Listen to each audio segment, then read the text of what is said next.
All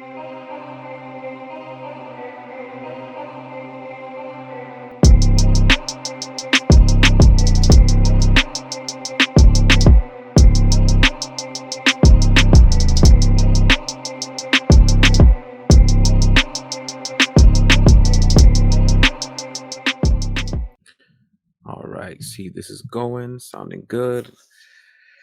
Let's get this done. Hello, everybody. This is Juan from Sports Dynasty NFL here, going at it solo today. Um, Seeing everything is laggy, all this technology stuff that Sports Dynasty has been going through for the past few days. Really pretty annoying, man. Pretty annoying, I'm not gonna lie. But I think we're here, we're good. Got all my sites up. All right, back to what I was saying. At it alone today because people still be having these scheduling difficulties. So I gotta go at this alone for our week 5 preview episode. Before we start this off, I hope you go ahead and like this video going on, man. I believe there's gonna be a good one, and then we usually have Trevor beside us, giving over the swag for everybody to come in and like and subscribe. But hey, man, your boy is still here. Your boy's doing this thing. Help your boy out. The more you give, even more that we give back. Simple as that. So like this video, please review on iTunes and Spotify. I'll go ahead and comment on everything that you think, whether it's negative or positive. We welcome all commenters. And the best thing that you guys can do is go over to our Facebook group, Sports Dynasty, right there for you to share all your sports needs, your sports opinions, your sports related content. Go ahead and put it all there and join us. We have a lot of contests there. The NFL pickups for week 5 will be ending, breaking the 4-4 like I always do on Thursday, which is today at I believe at 7 p.m. 7 or 7:30 p.m. I forget which one. So please go ahead and join that because at the end you'll be having a nice special prize by the end of January. All right. So after a pretty good week of football, I enjoyed week 4 very, very much. Let's hope that this week builds off of that because the first 3 weeks, the quality hasn't been very looking very well. So why don't we go ahead and we go ahead and start with the first game, which is going to be Thursday night footballs. Indianapolis Colts visiting the Denver Broncos. And Denver, as you can see here, is favored by 3.5 points, while the over and under is 42. All right, so these are two teams right here who haven't been looking very good, and they are probably the leading teams when it comes to disappointments for the season so far. Definitely two big losers, I guess, of the month of September, maybe outside of Indianapolis, since they're about 1-1 and they're not or only a game behind of the division lead. So AFC South do AFC South things, right? A big thing here is that both teams are going without their star running backs. Denver, unfortunately, losing Javonte Williams for the entire season with a torn ACL, and Jonathan Taylor, who is normally very sturdy, is actually going to miss time, especially in this game, off of ankle injury. So that's very unfortunate here. Everybody knows the deal when it comes to Denver and their not so brilliant coach in Nathaniel Hackett, with probably the worst time manager we've ever seen. Russell Wilson, who's kind of looking like he might be washed up, which doesn't make much sense. He's not the oldest cat in the block, but things like that definitely do happen. So let's go ahead and check out their DVOAs for the season. We have all the way over here at Denver at the 15th overall, having the 8th, as you can see right here, the 8th defense in DVOA. If you really watched this season, their defense outside of one game last week against their Las Vegas Raiders, a desperate Las Vegas Raiders team who going into that game was winless. Uh, Allowed a lot of stuff on the ground from Josh Jacobs, but unfortunately, they do not have their star running back to take over that spot if Denver slips up again. But as you can see down here, all the way in the bottom, the Indianapolis Colts are 32nd in DVOA in corner for football outsiders. Uh, and we've said this in the show, Trevor and I, multiple times, that is probably the worst team in the NFL coming into it, and they still have that title pretty much well in hand. But I don't know if you caught, but they also Indianapolis has 13th overall defense. So in other words, both defenses are able to get stops when needed. You guys remember the Indianapolis Colts haven't allowed many points from anyone throughout this entire season, and the Denver Broncos pretty much haven't also as of last week. So I really like the under in this game at 42, but I believe the Denver Broncos a little bit have a little bit more juice. And speaking of washed up quarterbacks, Matt Ryan is the one that's 100% washed instead of Russell Wilson. So I think the Denver Broncos will take this game in a very ugly and probably is going to be the worst Thursday game of the season thus far. So if you got other things to do, maybe you want to prepare for the baseball playoffs tomorrow on Friday, go ahead because this Thursday game ain't going to be one that you kind of want to see. Going into London, we have the New York Giants, quote in quotations, visiting the Green Bay Packers again at London. The Green Bay Packers are favored by 8 points on Indian International game, and the over and under is 40.5. I believe both teams are 3-1. Believe it or not, 3-1 coming into this game. How the New York Giants are 3-1? Shoot, how the Green Bay Packers 3-1. Both teams are, maybe they're not as good as their records say they are, since it's early. But the New York Giants are, as of right now at least, are one of the more surprising teams in the NFL, having the 3-1 start, albeit beating Carolina and beating Chicago. Not the most impressive wins, but an upset win against Tennessee Titans week 1. And I would say in it for the most part against Dallas Cowboys on Monday Night Football on week 3. But the offensive line woes continue to plague the New York Giants for the last, I don't know, 6 years. You can go this far. But there's a decent amount of injuries going on in this team right now. Their Evan Neal looking pretty injured, their first round rookie. And Daniel Jones had a pretty bad ankle injury, barely could even stay in the game last week against the Chicago Bears. Tyrod Taylor went in the game, looked pretty bad, and also wound up getting dinged out of the game also. So they might have some quarterback problems coming into this game. It's a little early to see the full injury report, so we're gonna go with this, assuming that Daniel Jones will play, and he is at least 70 to 75%. Assuming. The receiving targets in this team is looking pretty dire also, with Kenny Galladay nowhere to be found, MIA. Sterling Shepard out the season with a torn ACL, unfortunately, from that week 3 Monday night football game. And again, it's kind of tough to see how this team squeaks by the Green Bay Packers, who have struggles in their own right, but they do have a Hall of Famer in Aaron Rodgers. Kind of tough to see how this team, especially with Leonard Williams coming in and out in the lineup if at all this season, how this New York Giants defense will be able to stop the Green Bay rushing attack, who's done decently well against the New England Patriots last Sunday after 4 o'clock hour Eastern time. I think this will be an easy one for Green Bay to win. I think they'll cruise on to 4-1. However, I have the sticky feeling that the New York Giants might have something to say about that 8-point spread, though. I like the Giants to cover this spread, but I do not like them to win. I like Green Bay to win this game outright. And this is smelling like a 21-10 victory for the Green Bay Packers under the 40.5. Looking like one of the more easier picks, but, sometimes international games kind of go a little wonky. So we will see how that goes. But I like the Green Bay Packers to go ahead and take this victory. We're looking at DVOA stuff to help you guys out now, since there's a little bit of a sample size for every team. I like to use the DVOAs and the rankings on our explanations now. There was no use doing that throughout the month of September because sample sizes were too small. But we got 4 games. Everybody has 4 games in. There's a little bit of something. And October is usually the month where teams start to find themselves, and then November is the month where the teams who find themselves start to get ahead of everybody else. The New York Giants are 23rd in DVOA, with actually, surprisingly enough, because of their decent rush attack with Daniel Jones, who's apparently going to be this wildcat option that we've been seeing for the past couple of games. He scored 2 rushing touchdowns against the Chicago Bears last week. They have the 16th overall offensive DVOA, which is something that's very surprising to me. Judging that the state of their offensive line is kind of rare that they have that type of say so, While the Green Bay Packers, despite their offensive woes in the passing game, they are eighth in DVOA also. So even though they may not score as many points as they should, they do move the ball pretty frequently outside of that Tampa Bay game in week 3.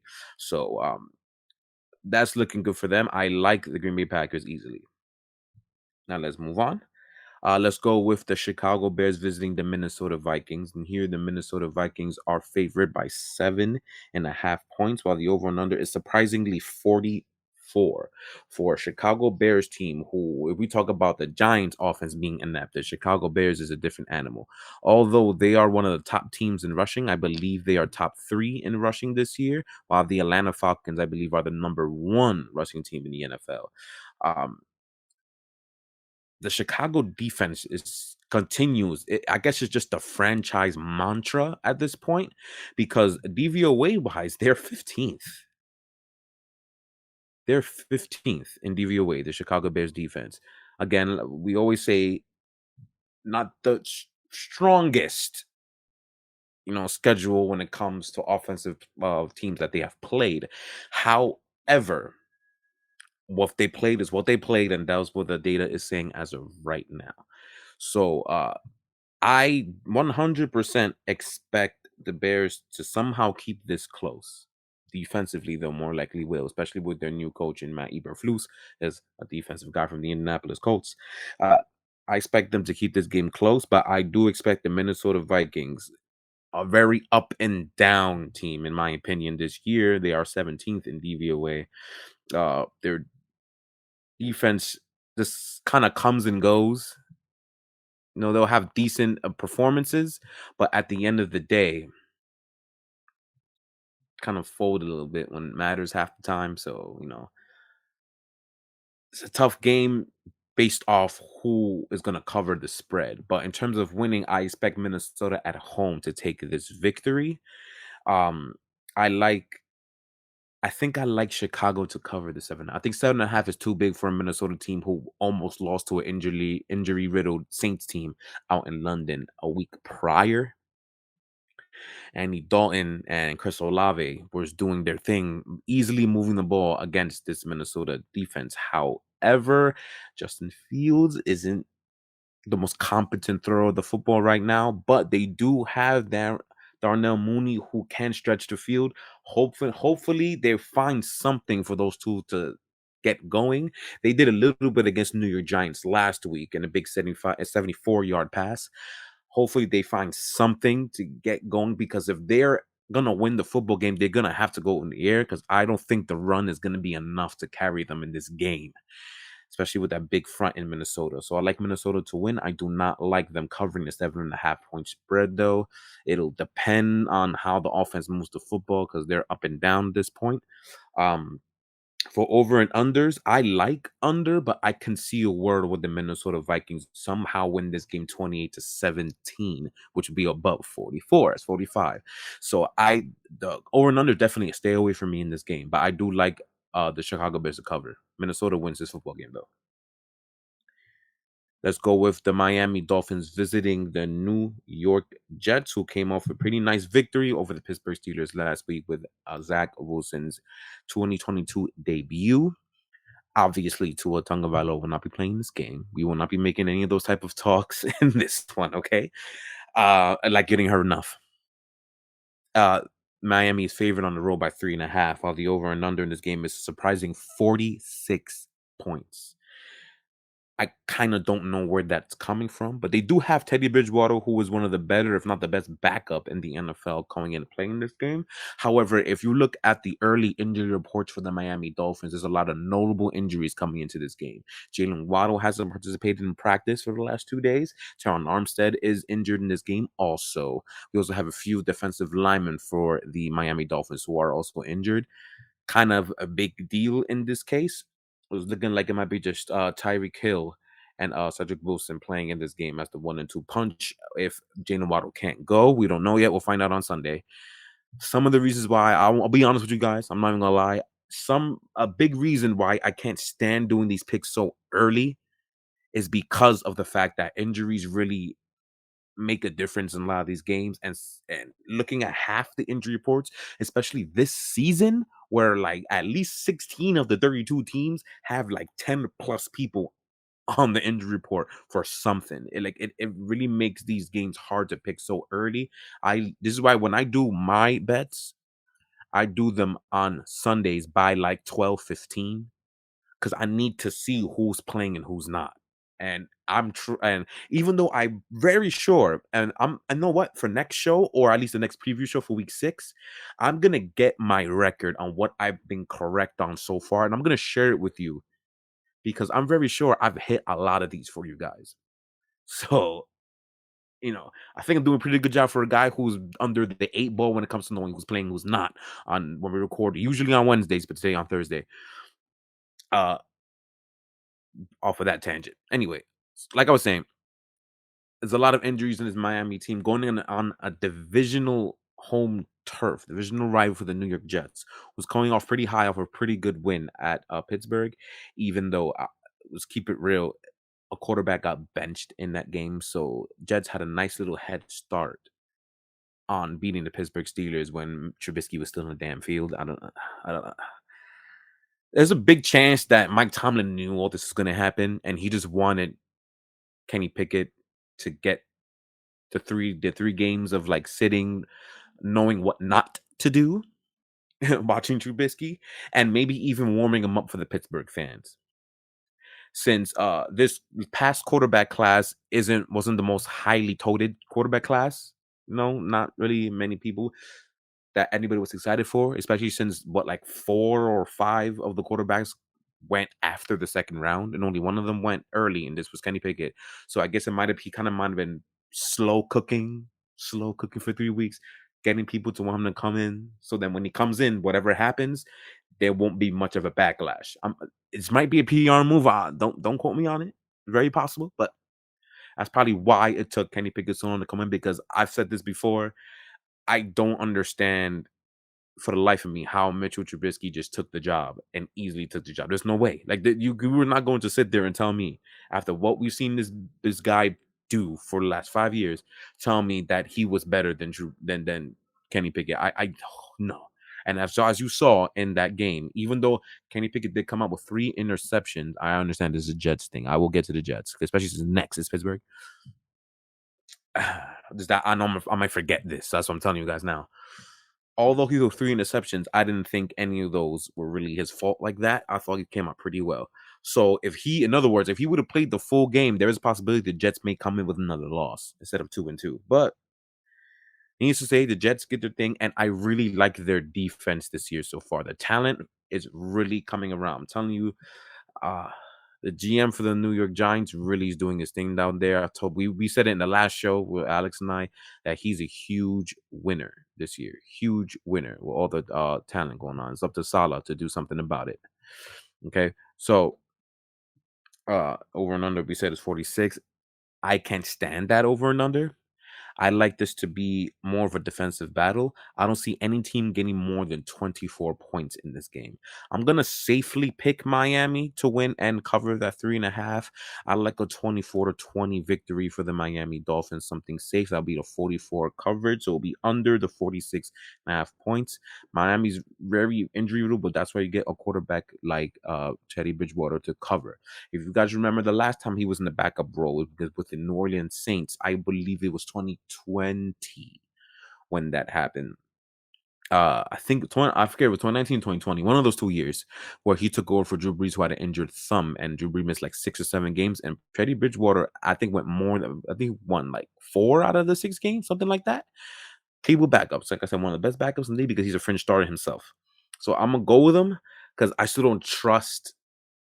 I don't trust the New York Jets rushing attack enough, because I think you have to have a really balanced rushing attack in order to defeat Miami Dolphins, because their front 7 is what the weaker part of their defense is. Their secondary is one of the best secondaries in the NFL. But that being said, also an injury point, and I believe we saw it last week at the Thursday night game against the Cincinnati Bengals, Xavier Howard was hobbling, was injured in that game, and he did not participate in practice either. So keep that in mind. But I do like Miami to win this game either way, and I think they'll cover 24-20. Let's go with that. Speaking of Pittsburgh, there's the Pittsburgh Steelers visiting the Buffalo Bills. Bills finally come back home after two rough, and I mean rough, road tests against the Dolphins and against the Baltimore Ravens. Um, they're favored by 14 at home, which is probably this is the biggest number we've seen all year, and I guess it's justified. The Buffalo Bills are the Buffalo Bills, and they're going against a rookie quarterback. So, but the over and under is going to be 46. Bills still very injured on defensive side of the ball, just like half the league at this point. Kenny Pickett's first start will be in this game. I believe Pittsburgh is basically healthy everywhere on offense, at least. So it'll be interesting to see what uh almost said the wrong name. Leslie Frazier, defensive coordinator of the Buffalo Bills, has in store for that rookie quarterback. It's going to be very tough to see a world where Pittsburgh gets this upset with a rookie quarterback against a very veteran-filled Buffalo Bills team with one of the best quarterbacks in football, in Josh Allen. Uh, this is easily going to be Buffalo's win, especially at home. However, the 14 is the. I don't like those numbers ever, even though re- common sense would tell you that Buffalo will easily win this game especially against the injury-riddled defense of the Pittsburgh Steelers. Without TJ Watt, I don't see how it's remotely possible for Pittsburgh to get any stops against the Buffalo Bills. And on top of that, Minka Fitzpatrick is also injured. Will he play or not? We don't know. So I don't like it. And Buffalo Bills are the number one ranked team on DVOA. The best, according to them, is the best team in the NFL. So I'm gonna go with experience here. I'm going Buffalo Bills, and I'm going to regrettably say they will cover this 14-point spread. This is looking like a 31-17 victory. So I guess that's 14 on the dot. That might be a push. But if I were you guys, I would never bet spreads that big. Uh I like Leslie Frazier to really develop a game plan to really mess up this kid's head here. I kind of feel bad that this is unfortunately his first start, but if he can somehow come out of this alive in a football sense, obviously he might impress some people. This will be on our this will be in our TV, in our monitors watching this game this Sunday. Um,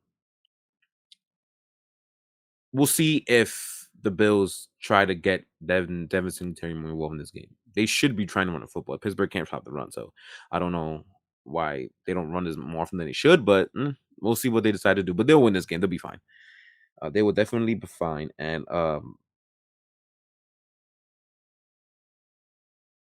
I don't like betting this game at all outside of money line Bills. To be even though their money line is gonna be like minus 500, but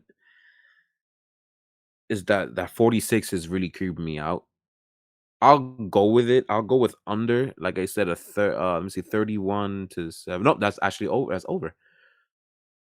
31-17 is 48. So yeah, I guess you go over the 46 because Buffalo's going 30 on their own. So if you have to bet on this game, you can go ahead and do that. I would never. That is too big. It's simply too big. Let's go with the Atlanta Falcons visiting the Tampa Bay Buccaneers. Buccaneers at home are favored by 9 despite all the injuries and despite Atlanta, I believe, covering every spread that they've been up against, maybe outside of week 1 against the New Orleans Saints when they choked that lead. The over and under is 46.5, and I think the reason why they're doing that is because I believe that Vegas thinks the defensive lapses that the Buccaneers showed last week is an anomaly because it was the Kansas City Chiefs who put 41 on them and moved down the ball at will. Plus, Cordell Patterson, these other running backs are kind of not healthy at the moment, and even Kyle Pitts is on the injury report now for this week. So Atlanta might not be that star-studded, offense that we've seen the last 4 weeks in this game. The Buccaneers would definitely win this game. I think Arthur Smith and Marcus Mariota really showed that they're able to scheme and be able to put a point on anyone. So I'm gonna go with the Buccaneers not covering 9.5 against Atlanta. So Atlanta will in bleachers 9.5, and here because it's off of Caesars, they're 9 here. But 9 is the least that they'll be in any sports book.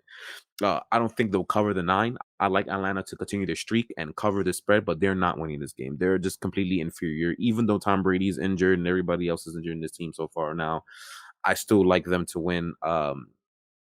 Watch out for Leonard Fournette game, rushing for over 100 yards and getting about 2 touchdowns or so. I think he might be the one that really takes his team over the top. I don't like them covering, though. I like Tampa winning. Atlanta covering, and I will say it will go over the 46.5. I like a 28-20 victory for the Tampa Bay Buccaneers.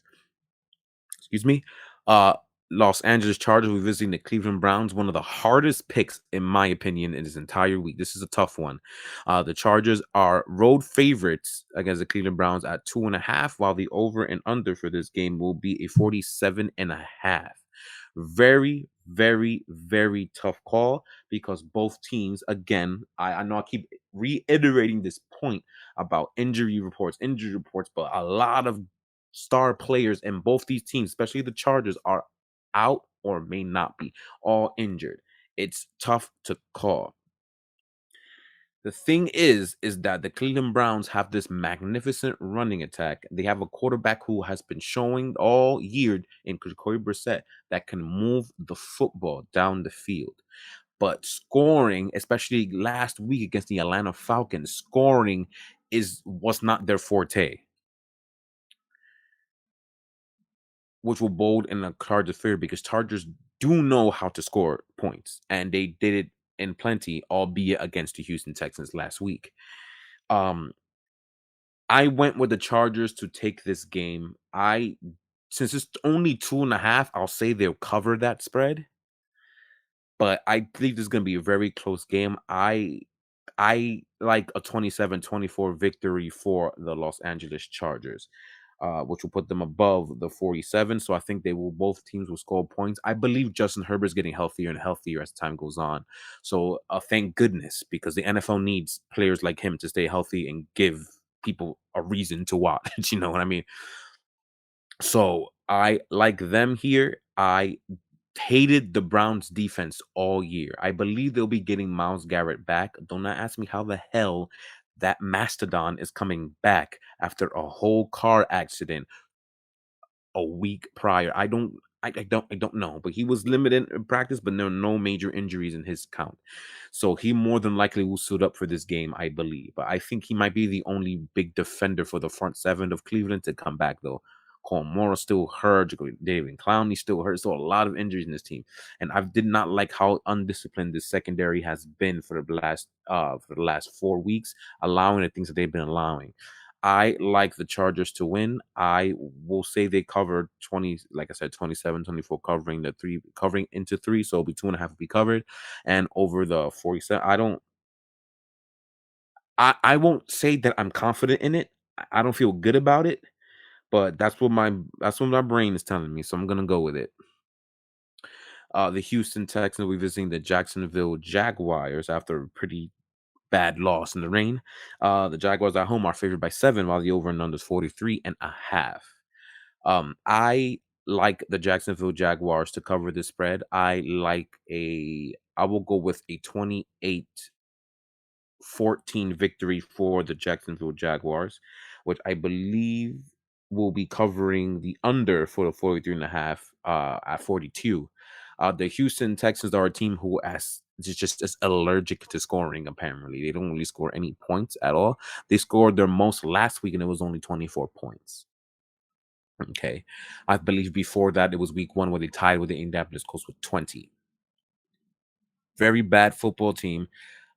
Very conservative at times, but I don't like. But last week might have been the breakout game for the rookie running back for the Houston Texans. Uh, I believe that we'll see if the Jacksonville Jaguars really have a true way to stop the rushing attack. I think they didn't do that bad of a job last week against the Eagles, though. Eagles one of the better rushing attacks too. I didn't think they played that bad. But then again, the rain does help. Uh, I believe it'll be a bounce back game. I think what we saw with Trevor Lawrence for the first 3 weeks are more of what he is this year versus last week in the rainstorm, where he completely just could not hold on to the football at all. And again, that's the thing. I believe I said this last week. There's a track record where he doesn't play the best on rainy terrain. So I believe it won't be raining in this game. So I think we're going to get the usual Jacksonville team. So it's looking like where the trajectory of where the Jacksonville Jaguars team is that when they play teams that are lower than them, they'll get the job done, and it'll be a little bit questionable when they're playing against teams who are their level and higher, which is a great sign for the team because that means that they're improving because they were the opposite last year. They were the worst team in the NFL last year. So I think Jacksonville fans will take that. Uh, my questions is always, well, can you do it again? And that's a question to ask in 2023. So we'll find out. But I like Jacksonville to cover. They're 7. I think their front will just tear apart Davis Mills, who's not having a very good season right now, unfortunately. Um, and they'll go under the 43, in my opinion. The Seattle Seahawks going to visit the New Orleans Saints. Saints are surprisingly favored by 5.5 against the Seattle Seahawks, who just came off a 48-point game. I guess they're not buying it. The over and under is 46 points. Again, I'm going. I might as well title this episode "Injury Report" because New Orleans Saints were heavily injured coming into the game at London last week. But there is a chance that they will have Alvin Kamara back. They might have Michael Thomas back. They might have all their teams back on offense on the field. Okay, so with that said, I guess it depends who's quarterback. I'm gonna go with Andy Dalton playing again, just to rest Jameis Winston. He does have fractures in his freaking back, so I don't even know why he's playing in the first place. At least on the coaching staff part, like Jameis trying to play, 'cause he's trying to get some cash, but I wouldn't be playing if I was him. It's insane. So I like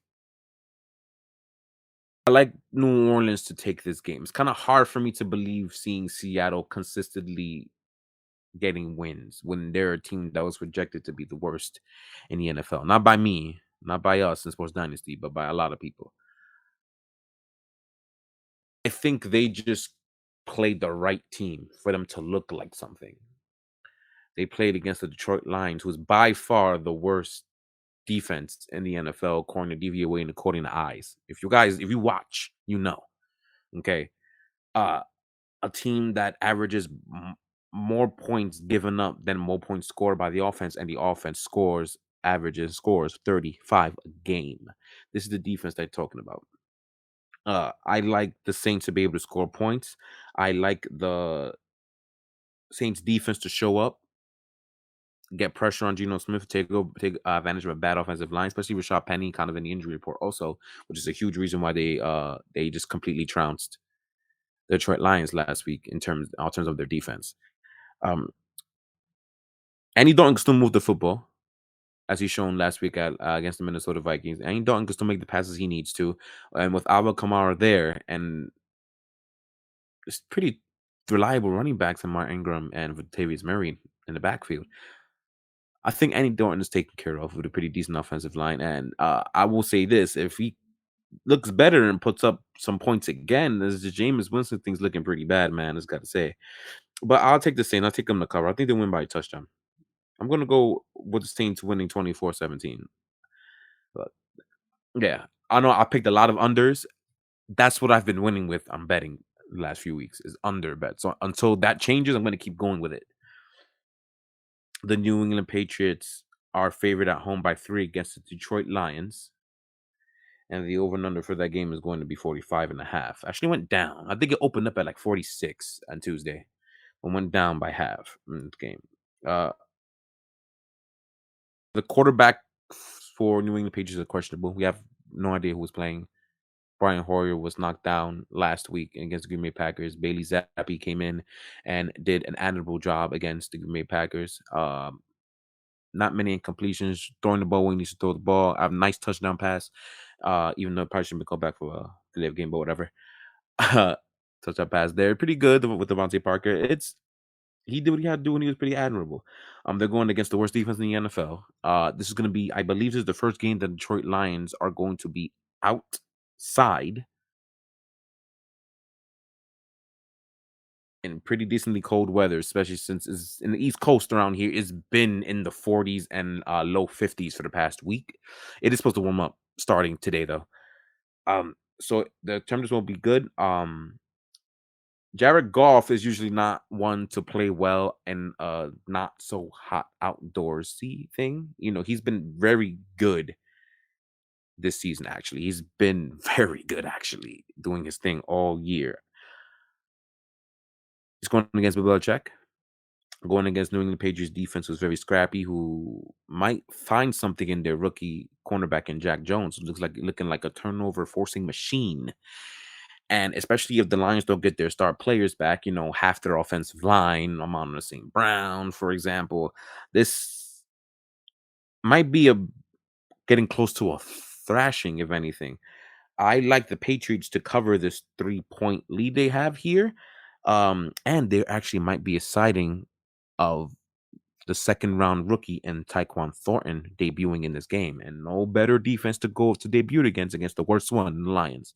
So if he plays, there's a chance that New England might have someone who actually can take the top off, which will make this thing dangerous if Mac Jones comes back healthy and smart again, because he hasn't been smart. New England covers. I don't like the over and under in this game because it's kind of where I think it's going to be. I like it at 45-46 combined. I like a 26-23, a 27-23, you know what I mean? So if you have to bet, I will safely bet under. I don't think this defense is going to stop this team from scoring points, especially on garbage time. But I like the Patriots covering the spread and comfortably winning this game 27-24. No, 27. Let's go 27-20. 27-20 New England. Almost there for the 1 o'clocks. We got one more, guys. One more. Let's go with Tennessee visiting the Washington Commanders. Tennessee is favored on the road by 2. Other sports books is 2.5, and according to Bleacher Report right now is 1.5. So interesting. The over and under is 43 in this game.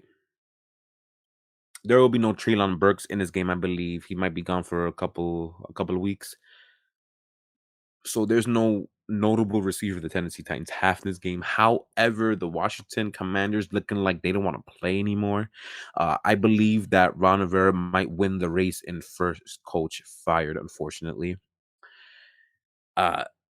This Washington team, especially in the line, is bad, even though I believe Carson Wentz has a lot to do with it. Tennessee's not really known for their pass rush, but their front is nasty and will be causing a lot of problems for this Washington team. This as all you've seen is just the front sevens from defenses beating Washington in basically every game that they've played thus far. And I don't see anything changing for Tennessee. I think they're going to get this. I think they're going to win this game. And Derrick Henry might continue to like Derrick Henry. Guess he had to shake it off a little bit for the first few weeks, but last, I think, 3 games, he's actually played pretty well, and I think he'll continue in this game. There's not much to talk about.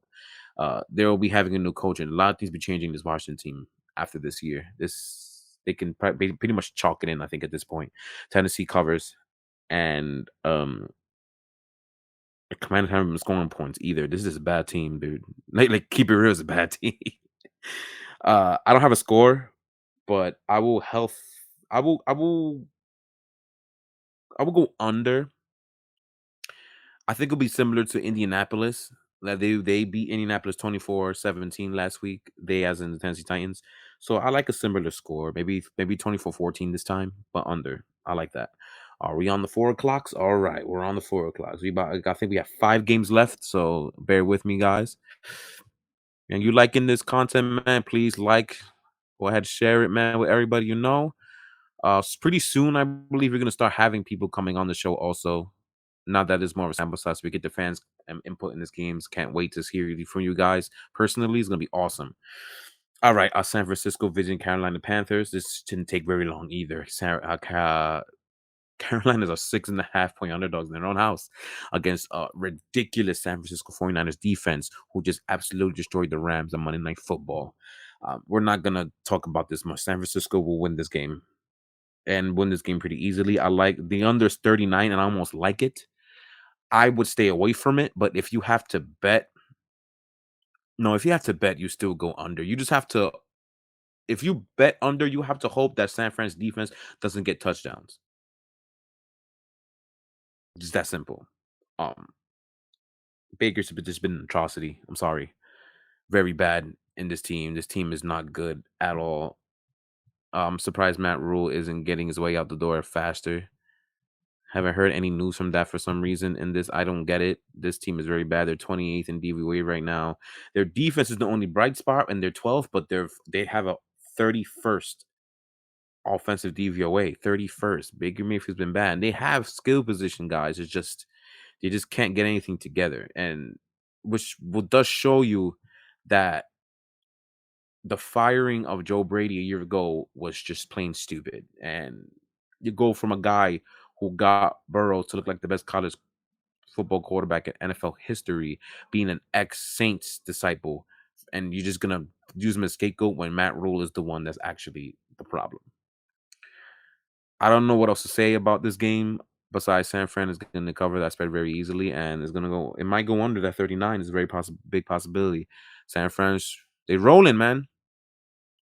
We're going to skip this one because this game is actually pretty hard to go. We're going to go with the Philadelphia Eagles visiting the Arizona Cardinals. Philadelphia is favored by 5 on the road, and the over and under for that game is going to be 49 points. Arizona, interestingly enough, are 2-2. Don't really know how that big comeback against the Las Vegas Raiders in I don't even remember what week it was. Week 2? I think it was week 2. Uh Winning last week against the sorry Carolina Panthers at 2-2, but Philadelphia's on the roll. Philadelphia's defense is pretty damn scrappy. Make plays when he needs to make plays. Very good unit. And I expect Jalen Hurts to continue his path to being one of the best players in the NFC. Uh, there's not much to talk about. Philly will cover this best. Philly will win this game. I will say this though, but before I start really talking crap, let me say this: Philadelphia, outside of last week at least, had a tendency for the first 3 games to take halves off, especially the second half. Arizona has been actually pretty good in getting points in the second half of games. So, in order for this to be as easy victory as most people think it's going to be, Philly has to not keep their foot off the gas because, uh, as much as the Arizona Cardinals are sorry in their own right, Kyler Murray isn't. Kyler Murray is actually a fantastic player, as we've seen, and as of right now, proving that he actually definitely deserved this money. So I don't think that Philadelphia should sleep on this team, but I do like them to win, and I do like them to cover this spread. I will go out in the limb, and I will say that the over and under will be over 49. I will say that the Eagles will win 31-21. I will go with that, which will equal to 52, which is over the 49. I like Philly in this game, easily covering the spread, though. Decided I want to finish the 4 o'clock. I want to do the other two because those two are a little easier, especially Monday nights. Easy. Let's go Monday night. Las Vegas Raiders visiting the Kansas City Chiefs at Arrowhead. Kansas City favored by 7 at home, and the over and under is 51. The Kansas City Chiefs have scored, if I'm not mistaken, last year a combined total of around 80 points last year. Albeit this Las Vegas Raiders team is completely different. I still don't see how that they're going to be able, especially if Kansas City continues to play the way they've played outside of week 3, the weird, bizarro week of losing to the Colts. How are they going to stop this Mahomes attack? He was just, wow. Just, he looked like Mahomes, the usual Mahomes that everybody has had to sleep on for some reason because Tyreek Hill isn't there. This quarterback is the best quarterback in the NFL for a reason, and I don't see how the Raiders can do anything about that. I think that this Kansas City defense, albeit I don't think it's the best, I don't think it's very that good, but I think they do make plays when necessary. I think they do have players who can make them when have to. So I don't hate the defensive matchup. Like their DVOA is actually 14, so it's halfway, is in the middle of the pack. So I want to say that this I don't think it'll go over 51. I think Kansas City won't be scoring 40 in this game again. I like them scoring 30, 31, and I like the Las Vegas Raiders to score just about 17 points to 20. So if that's the case, a 31-20 at max will actually push at 51. So I wouldn't bet over and under in this game at all, but I do love Kansas City covering the 7-point spread. I don't like this Las Vegas Raiders team at all. I think they just played a sorry Denver team, to be 100% honest with you. I don't like this Raiders team at all. I don't like McDaniels. I think he is a big reason why this offense doesn't move the way it should move, and a big reason why Derek Carr is looking like a bottom tier quarterback when we all know, even his haters know, he's not a bottom tier quarterback. I don't like him. Be 100% factual with you. Let's go with Sunday night. Cincinnati visiting the Baltimore Ravens, who had a very heartbreaking loss against the Buffalo Bills in the rainstorm. Baltimore is favored at home by 3, and the over and under is 48.5. I think this game is set up for Baltimore to take and to cover this 3-point spread. I don't think they're necessarily ready to give up the lead of the AFC North. The Cincinnati Bengals took it last year in a large part because the Baltimore Ravens basically lost half their roster before the season even started, and the Baltimore still kept up for as long as they could against them. I like the I like the over in this game is 48.5 right now. Both defenses, well, more the Baltimore Ravens secondary is not looking very good. And I don't think that the Ravens have the front and to completely exploit the Cincinnati's offensive line to the point where they're going to look like how the Cincinnati Bengals looked against Dallas, for example, against Pittsburgh, for example.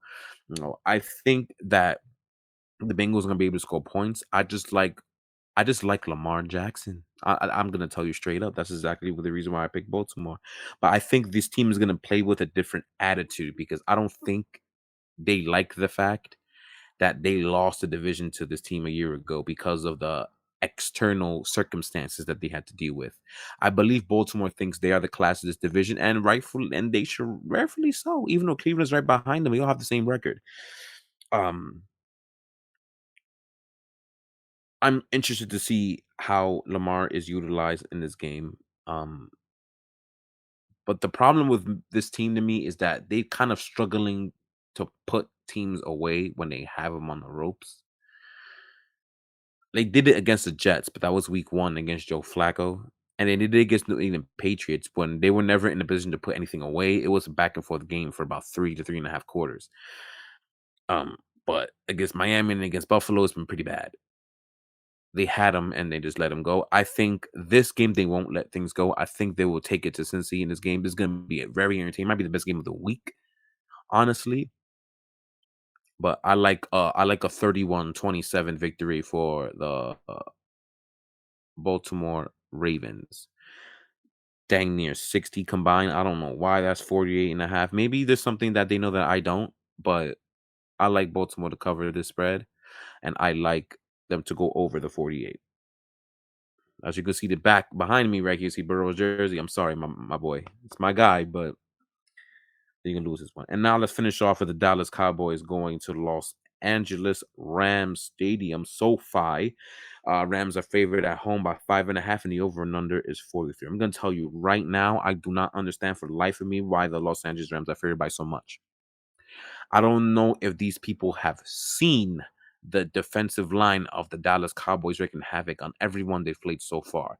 And then you've seen how the Los Angeles Rams offensive line been playing literally since kickoff on Thursday, early September. Okay. You're going to tell me they're going to think Micah Parsons and DeMarcus Lawrence can't do what everybody has been doing to this offensive line? With that being said, I don't know if Dallas has the firepower to keep up with the Rams. All the Rams will be pressured a lot in this game. I will pick the Rams in this game. I think Cooper Cup is gonna have a freaking show to show for everybody this week. I like in player props. I will definitely splash a lot of stuff on him. Um, this might be the game where Cooper Rush is exposed as being just a backup and to slow down on all the hype he's been getting the last week because it's been kind of insane. They forget that he's just a backup. I don't know where this coming from. He's not even putting up points like that. So I failed to understand why they're giving him so much, but whatever. Um, but I like this game to be much closer. I like a 3-point game. I like a 23-20 game or 24-20 game, something like that, which will go over. I think it will go over. It's just I don't think Dallas is that much worse or worse at all than the Rams. I think they're pretty similar this year. But I am a Rams person, like a Rams downer this year. I don't like them this year. That week one was all I need to see, and nothing's changed for the last 3 games after. So Rams win, yes.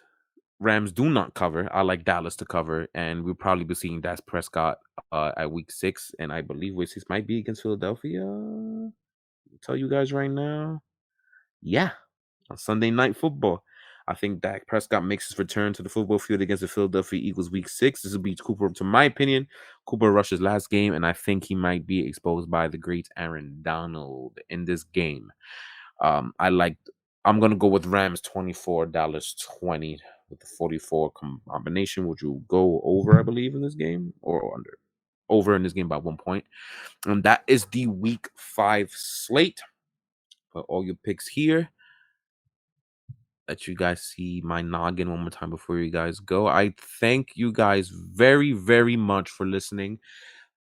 Believe it or not, it's kind of tough doing this on your own, especially when you're used to having your partner with you all the time. And Trevor, hope you can get that stuff fixed to come back so we can make this show even better. I'll admit, I think we're best as a team. So shout out to him. Hope he hears that.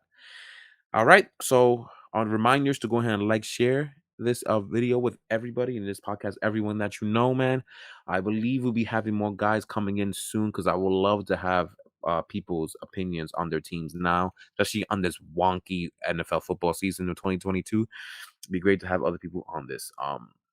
With that being said, check out the AFC East Shakedown. Going to be on the Sports Dynasty channel this Saturday at 6 p.m. Eastern Time. And I believe in 1 week's time we'll have Buckaphoria, which will be the collaboration of Mafia Sports Report and Sports Dynasty and the NBA front with Sports Dynasty NBA hosting and leading the show. A week before NBA tip-off, which will be on October, I want to say it's 18th, Tuesday, 2 Tuesdays from now. So with that being said, love you guys. Thanks for listening. Means the world to me, the guys listening every day, man. Means the world. Can't do this without you guys, all right? Peace out.